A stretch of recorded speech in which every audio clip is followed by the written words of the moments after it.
बिस्मिल्लाहिर्रहमानिर्रहीम। प्यारे बच्चों, अस्सलाम वालेकुम। गौहर पब्लिशर्स की जानिब से खुश आमदीद।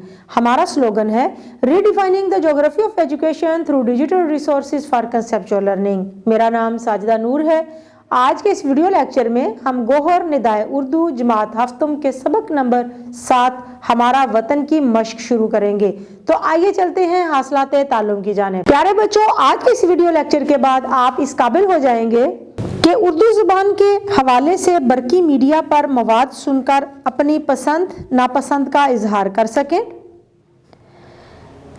नज़म सुनकर पढ़कर मरकज़ी ख्याल तहरीर कर सकें, नज़म के अशार की हवालों के साथ तशरीह कर सकें, अपने ख्यालात, एहसासात और मालूमात को पुरएतमाद अंदाज में बयान कर सकें। तो प्यारे बच्चों, आइए चलते हैं सबक की मश्क की जानिब। मश्क में जो सबसे पहली सरगर्मी हम हल करने जा रहे हैं वो है तफहीम।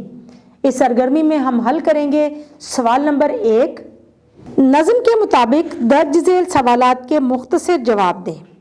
अलिफ, शायर ने आरज़ुओं का दिलकश सहारा किसे करार दिया है? जवाब है, शायर ने आरज़ुओं का दिलकश सहारा वतन को करार दिया है। बे, वतन की खेतियाँ कैसी बताई गई हैं? जवाब है, वतन की खेतियाँ सोना उगलती हैं। जीम, शायर ने वतन की नदियों के बारे में क्या कहा है? जवाब है, वतन की नदियाँ पिघली हुई चांदी जैसी हैं। दाल, रश्क फरदौस का क्या मतलब है? जवाब है, इतना खूबसूरत और हसीन कि जिस पर रश्क किया जाए। हे, शायर ने आंखों का तारा किसे कहा है? जवाब है, वतन को आंखों का तारा कहा है। वाओ, इस मिली नगमे का कौन सा बंद आपको सबसे ज्यादा पसंद आया? पसंद की वजह भी बताएं।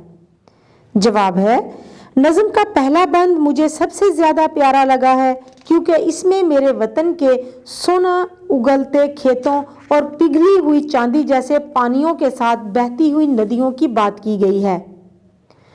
ये हमारा कीमती सरमाया है जिस पर मेरे वतन की तरक्की और खुशहाली का इन्हसार है। आखिरी सवाल है जे, इस मिली नगमे के शायर का नाम क्या है? इस मिली नगमे के शायर तुफैल होशियारपुरी हैं। प्यारे बच्चों, अब हम हल करेंगे सवाल नंबर 2। मिली नगमे के मुताबिक दुरुस्त जवाब पर सही का निशान लगाएं। अलिफ, सुरमई का मतलब है सुनहरे रंग का, नीले रंग का, सुरमे के रंग का, पीले रंग का। दुरुस्त जवाब है सुरमे के रंग का। बे, वतन के सहरा हैं। नंबर 1 हसीन, नंबर 2 गरम, वसी या दिलकश। दुरुस्त जवाब है हसीन। जीम, वतन के जंगल हैं दिलनशी, घने, सरसब्ज, खूबसूरत। दुरुस्त जवाब है दिलनशी। दाल, रश्क फरदौस का क्या मतलब है? दाल, रश्क फरदौस का मतलब है, ऑप्शन है प्यारा, अच्छा, नायाब, बहुत ही हसीन। दुरुस्त जवाब है बहुत ही हसीन। हे, सुरमई वादियां लहलहाते चमन, खेत, दमन या गुलशन। दुरुस्त जवाब है चमन।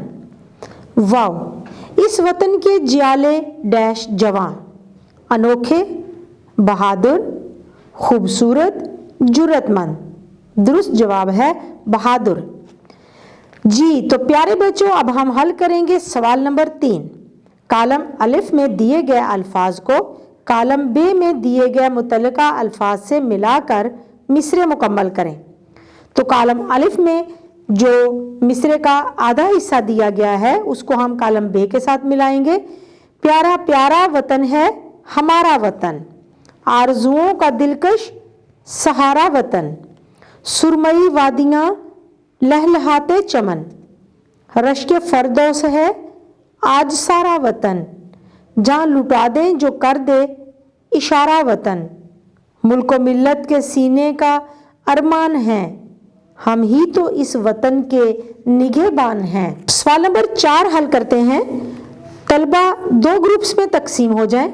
ایک گروپ کے طلبہ ملی نغمے کا کوئی شعر پڑھیں اور اس کی تشریح بھی کریں، دوسرے گروپ کے طلبہ شعر اور اس کی تشریح سن کر نظم اور نثر کی پہچان کر کے اپنے ساتھیوں کو بتائیں۔ تو پیارے بچوں، یہ عملی سرگرمی ہے۔ اس سوال میں آپ نے یہ کرنا ہے کہ نظم کے اشعار کی تشریح تو ہم پہلے کر چکے ہیں، اب آپ نے اپنی جماعت کے 2 گروپ بنانے ہیں۔ ایک گروپ کے بچوں میں سے ایک بچہ اشعار پڑھے گا، دوسرا بچہ ان کی تشریح کرے گا، باقی بچے سنیں گے۔ اب دوسرے گروپ میں سے بچے اس گروپ میں جو کچھ بیان کیا گیا ہے اس کے بارے میں بات چیت کریں گے۔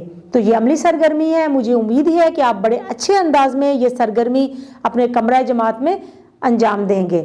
سوال نمبر 5 ہے، سبق میں دیا گیا ملی نغمہ غور سے سنیں اور اس کا مرکزی خیال اپنے دوستوں کو بتائیں۔ جی تو پیارے بچوں، یہ سوال بھی عملی سرگرمی ہے۔ آپ لوگوں نے ملی نغمہ پڑھا، اس کی تشریح آپ لوگوں نے سنی۔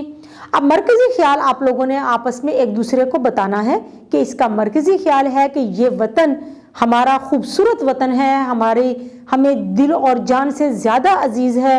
اس کے خوبصورت میدان، سرسبز کھیتیاں ہیں، سونا اگلتی ہوئی کھیتیاں ہیں۔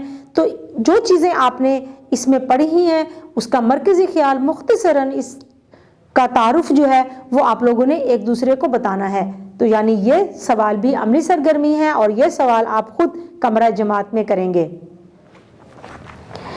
سوال نمبر 6 ہے، طلبہ 2 گروپس میں بیٹھ جائیں۔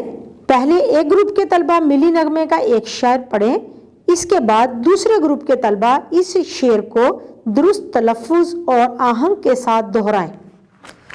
تو پیارے بچوں، یہ سوال بھی عملی سرگرمی ہے، بہت آسان ہے یہ، اور بڑے اچھے انداز میں یہ سرگرمی آپ کر لیں گے، کیونکہ ان میں آپ نے کرنا یہ ہے کہ نظم کے ایک شعر کو ایک بچہ پڑھے گا اور باقی سب سنیں گے، اور پھر باری باری ہر بچہ اس شعر کو درست تلفظ کے ساتھ اور درست آہنگ کے ساتھ اس شعر کو پڑھے گا۔ تو مجھے امید ہے کہ آپ اس سرگرمی سے بہت لطف اندوز ہوں گے۔ نہ صرف لطف اندوز ہوں گے بلکہ آپ کو شعر کو درست لب و لہجہ، درست تلفظ اور آہنگ کے ساتھ پڑھنا بھی آ جائے گا۔ پیارے بچوں، امید ہے کہ آپ کو آج کا یہ ویڈیو لیکچر بہت اچھی طرح سے سمجھ آ گیا ہوگا۔ اپنے سبق کو دہرانا مت بھولیے گا۔ انشاءاللہ اگلی ویڈیو میں اگلے لیکچر کے ساتھ پھر ملیں گے۔ تب تک کے لیے اللہ حافظ۔